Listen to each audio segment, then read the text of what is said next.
नहीं होना है, हमें सही मानसिकता के साथ इस बिजनेस को करते रहना है। आपकी मानसिकता सही होना चाहिए, आपकी मानसिकता देने की होनी चाहिए, ना कि लेने की होनी चाहिए।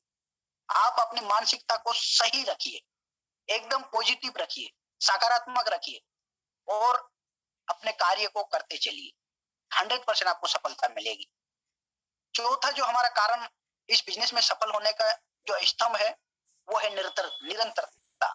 जी हाँ दोस्तों, आपके पास व्यवहार भी बहुत अच्छा है, आदतें भी बहुत अच्छी है और आपकी मानसिकता भी बहुत अच्छी है, लेकिन निरंतरता नहीं है। जी हाँ दोस्तों, आपके अंदर निरंतरता नहीं है, तब भी आप नेटवर्क मार्केटिंग छोड़ो, डायरेक्ट सेलिंग छोड़ो, हैप्पी हेल्थ इंडिया छोड़ो, दुनिया के कोई भी बिजनेस में सफल नहीं हो पाओगे। आपने ट्रेडिशनल मार्केट का दुकान खोल रही है, अगर उसको आपने निरंतर नहीं चलाया तो उसमें भी आप सफल नहीं हो पाओगे। आप कोई सा भी, चाहे आप क्रिकेट के शौकीन हो या आप क्रिकेटर बनना चाहते हो, इसको भी आप निरंतर प्रयास नहीं करोगे, अभ्यास नहीं करोगे तो आप क्रिकेटर भी नहीं बन पाओगे। आप डांस करना चाहते हो, आप निरंतर रेगुलर आप प्रैक्टिस नहीं करोगे तो उसमें भी आप सफल नहीं होंगे। आप सिंगिंग करना चाहते हो, वहां पर भी आप निरंतरता नहीं लाएंगे तो उसमें भी आप सफल नहीं होंगे। इसी तरीके से मैं आपको बता दूं, हैप्पी हेल्थ इंडिया के अंदर भी हमको निरंतरता लाए। जब तक आप अपने अंदर निरंतरता नहीं लाओगे तो आप अपने जीवन में कभी सफल नहीं होंगे, हैप्पी हेल्थ इंडिया के अंदर सफल नहीं होंगे। क्यों? कि निरंतरता बहुत जरूरी है। आपके अंदर बहुत सी स्किल्स हैं, बहुत कुछ, आपका व्यवहार भी बहुत अच्छा है, आदतें भी बहुत अच्छी है, मानसिकता भी बहुत अच्छी, सब कुछ बहुत अच्छा है, लेकिन आप अपने बिजनेस को निरंतर नहीं करते हो तो भी आप सफल नहीं हो पाओगे। तो दोस्तों, हमें इस बिजनेस को निरंतर करना है, लगातार करना है, निरंतर करना, लगातार करना, कंटिन्यू करना है, तब जाके आप इस बिजनेस में सफल हो पाएंगे। अगला जो हमारा पॉइंट है इस बिजनेस में सफल होने का स्तंभ है, बहुत खतरनाक, बहुत अच्छा, समर्पण। जी हाँ दोस्तों, इस बिजनेस को आपको समर्पण करना पड़ेगा, अपने आप को समर्पण करना पड़ेगा, क्योंकि दुनिया का कोई भी बिजनेस हुआ, उस बिजनेस में ऊंचाई तक वही इंसान जाता है, वो समर्पण कर देता है, यानी कि 100% लगा देता है, हमारा पूरा जीवन लगा देता है उस फील्ड में या उस काम में, तब जाके सफल हो पाते हैं। तो दोस्तों, इस बिजनेस के अंदर भी आपको समर्पण, समर्पित होना पड़ेगा, 100% देना पड़ेगा, पूरा हमारे जीवन का जो वर्चस्व है वो देना पड़ेगा, तब जाके इस बिजनेस में आप सफल हो पाएंगे। दुनिया का कोई भी बिजनेस, इस बिजनेस की बात नहीं कर रहा हूं, दुनिया का कोई भी बिजनेस अगर आप सफल होना चाहते हो तो आपको समर्पण करना पड़ेगा उस बिजनेस के प्रति। जब तक आप समर्पण नहीं करोगे, आप उस बिजनेस में सफल नहीं हो, कोई से भी बिजनेस में सफल नहीं हो। इसलिए दोस्तों, हमें हैप्पी हेल्थ इंडिया के अंदर सफल होना है तो हमें अपने आप को समर्पण करना पड़ेगा, समर्पित करना पड़ेगा, 100% देना पड़ेगा। मैं ये नहीं कह रहा हूं कि दिन भर देना है, जैसे मैं जॉब कर रहा हूं तो मेरे लिए 3 से 4 घंटे मिल जाते हैं, तो उन 3 से 4 घंटे हमें 100% देना है। इसी तरीके से आप जो पर्सन हो, आप खेतीबाड़ी करते हो, आप शॉपकीपर हो, कोई भी हो, 100% देने का ये मतलब नहीं है कि आपको दिन भर देना है।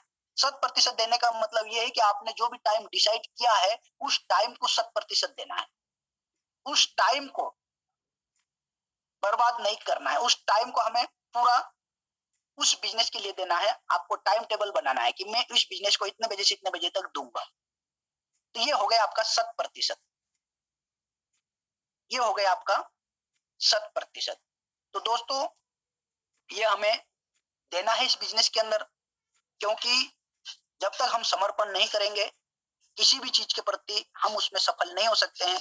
इसी तरीके से मैं आपको बताऊं कि हैप्पी हेल्थ इंडिया के अंदर भी आपको 100% देना पड़ेगा, समर्पित होना पड़ेगा, समर्पण होना पड़ेगा, तब जाकर आप इस बिजनेस में सफल होंगे। आप दुनिया के बिजनेस में समर्पण होकर काम करते हो तो सफल होते हो, और यहाँ पर आप क्या सोचते हो कि ये ऐसे ही चलते फिरते में हो जाएंगे?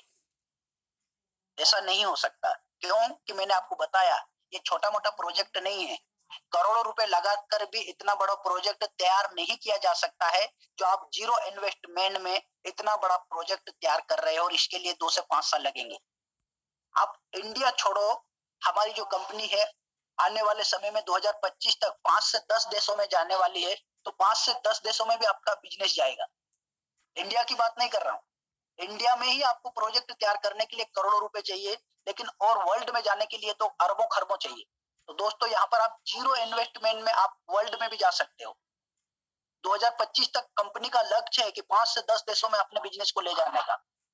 तो दोस्तों, बहुत ही शानदार कॉन्सेप्ट है, बहुत ही जबरदस्त प्रोजेक्ट है। इस प्रोजेक्ट के ऊपर आप अपना 100% समर्पण करके लगाइए, आपको बिल्कुल निश्चित सफलता मिलेगी।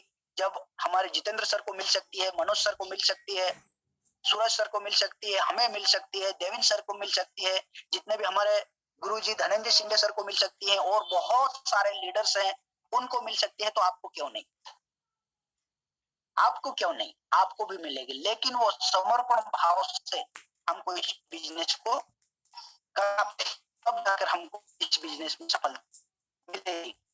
तो दोस्तों, बताने के लिए बहुत कुछ है, बहुत चीजें हैं, लेकिन हमें ज्यादातर इस बिजनेस में सफल होने के लिए बहुत जरूरी है इतनी चीजें, और हमें मेहनत तो करना ही पड़ेगा। क्यों कि पहला जो होता है, अभी मनोज सर स्मार्ट वर्क कर रहे हैं, Jitendra Prajapati sir smart work कर रहे हैं, सूरज सर स्मार्ट वर्क कर रहे हैं। क्यों कर रहे हैं? कि उन्होंने पहले मेहनत की है, पहले हार्ड वर्क किया है, तब जाके आप स्मार्ट वर्क से निकल के आता है। तो दोस्तों, दुनिया का कोई भी फील्ड हुआ, उसमें सबसे पहले तो हमें हार्ड वर्क करना ही पड़ता है। बच्चे पढ़ाई करते हैं, आईएएस की तैयारी करते हैं, आईपीएस की तैयारी करते हैं, ये क्या करते हैं? हार्ड वर्क करते हैं। हार्ड वर्क करने के बाद स्मार्ट वर्क निकल के आता है। जितने भी बड़े बड़े लोग हैं, जितने भी आज ऊंचाई को छू रहे हैं, आज बुलंदियों पर है, उन्होंने क्या किया? हार्ड वर्क किया। सबसे पहले हार्ड वर्क। बच्चे डॉक्टर्स बनते हैं, रात रात भर पढ़ाई करते हैं, उनकी आंखें तक खराब हो जाती है। आईएएस बनते हैं, रात रात भर पढ़ाई करते हैं, उनकी आंखें तक खराब हो जाती है। क्या है ये? हार्ड वर्क है। ये क्या है? Hard work. हार्ड वर्क के बाद ही स्मार्ट वर्क निकल के आता है। इसलिए आज से ही आप समझ लीजिए, बैठ के, अच्छे से बैठ के इस बिजनेस में सफल हो जाएंगे। ये आप अगर सोचते हो तो ये आपकी गलत फहमी है, ये आपकी गलत फहमी है कि आप बैठ के इस बिजनेस में सक्सेस हो जाएंगे। गलत फहमी है। सबसे पहले आपको हार्ड वर्क करना पड़ेगा। हार्ड वर्क करोगे तब जाके स्मार्ट वर्क निकल के आएगा। जब तक हार्ड वर्क नहीं करोगे, आपका स्मार्ट वर्क कभी भी निकल के नहीं आएगा, कभी भी निकल के नहीं आएगा। इसलिए दोस्तों, हमें स्मार्ट वर्क में अगर जाना है तो हार्ड वर्क करना पड़ेगा। और हैप्पी हेल्थ इंडिया के अंदर मैं ज्यादा बड़ी बात नहीं कर रहा हूँ, मात्र 2 साल हार्ड वर्क कर दीजिए, मात्र 2 साल हार्ड वर्क कर दीजिए।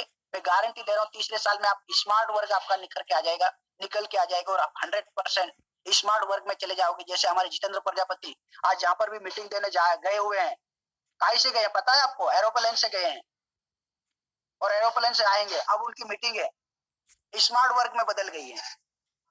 अब उनकी मीटिंग है, उनका जो काम करने का तरीका स्मार्ट वर्क में बदल गया। क्यों? क्योंकि उन्होंने पहले हार्ड वर्क किया। हमने देखा, अपनी आंखों से देखा है कितना वो हार्ड वर्क करते थे, रात रात भर, दिन दिन भर प्लान प्रेजेंटेशन देते थे, लोगों को बताते, हेल्थ इंडिया के बारे में बताते थे। लेकिन आज उनका स्मार्ट वर्क निकल के आ गया। आज कहीं पे भी मीटिंग देने जाते हैं, बाई कार जाते हैं या बाई फ्लाइट जाते हैं, बाई कार जाते हैं या बाई फ्लाइट जाते हैं, और कुछ नहीं करते हैं, जाके माला पहनते हैं, गले भर भर के माला पहनते हैं, आयत दिलाते हैं, अपना जो भी इंफॉर्मेशन हेल्थ इंडिया का देते हैं, और आ जाते हैं। तो आपका भी स्मार्ट वर्क जब भी निखर के आएगा जब आप हार्ड वर्क करोगे। और कसम खा लो 2 वर्ष तक हार्ड वर्क करने का, कसम खा लो आज से ही कि 2 वर्ष तक मुझे हार्ड वर्क करना ही करना है। ऑटोमेटिक आपका स्मार्ट वर्क निकल के आ जाएगा। जी हाँ दोस्तों, अगली चीज, इस बिजनेस के प्रति आपका लगाव होना चाहिए। जी हाँ दोस्तों, जब तक आपका लगाव नहीं होगा, आप नहीं कर पाओगे। लगाव 100% इस बिजनेस के प्रति हमारा होना चाहिए। आपके अंदर उत्साह होना चाहिए, आपके अंदर जज्बा होना चाहिए,